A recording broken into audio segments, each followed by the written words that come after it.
Hi, I'm Dave Epstein, and welcome to Growing Wisdom. You know, the middle of winter can sometimes open up a little bit. Depending on where you live, you can get a mild spell, a few days, a week. The snow can even melt, the ground becomes bare, and that gives you an opportunity to kind of get back outside and do a few things before spring truly arrives. Let's talk about a few of the things you can do outside when you do get a break in a cold winter. Number one, you can go back out and spray anti-desiccant on some of those broadleaf evergreens that are a bit fragile. That helps protect them from the late winter sun, which is actually getting stronger. So here we are with a rhododendron that's a bit fragile. We're spraying it with our anti-desiccant. This is called wilt-proof, and we're going to cover the leaves with it. This will help as the sun gets higher and higher in the sky and the plant begins to wake up a little bit. That's when some of the damage can occur in that late February, March, and even early April timeframe. You know, some of my hydrangeas are not quite as hardy as I would like, so I actually spray the buds with the anti-desiccant in the latter half of winter. That helps protect the buds against the late winter sun and the cold winter winds. So this time of the year, when I get one of those open days where it becomes a little bit milder, I reapply my deer repellent. And the deer repellent goes right on some of those plants like the yews that they love.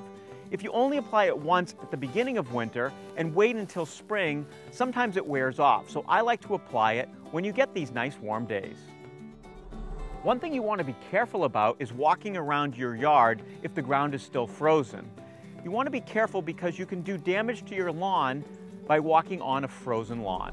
If the grass isn't frozen and you notice some leaves have gotten on the lawn, depending on how crazy you are about your leaves, you can get them off. The thing that can happen, leaves underneath snow can actually cause little patches where your grass may die off. So when I get an open period in a winter like this, I like to go around and kind of just tidy things up a little bit.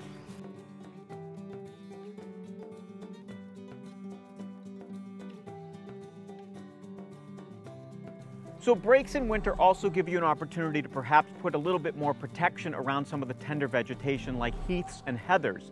I apply some of the hay around here. This helps to protect the roots of the plant.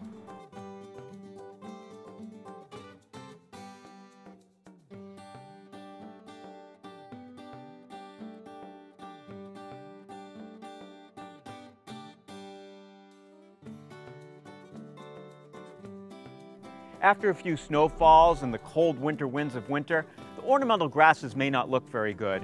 So if you get a break, now is the time where you can cut them back. You don't have to wait until March or April.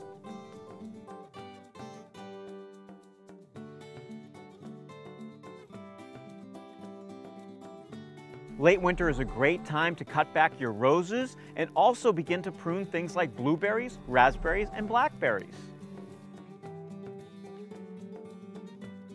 And one of my favorite things to do in the latter half of winter is that pruning of the blueberries, because eventually these guys are going to get to grow, and I hope you get the idea that even though it's not necessarily spring yet, the second half of winter gives you an opportunity to do quite a few things around the yard. For Growing Wisdom, I'm Dave Epstein.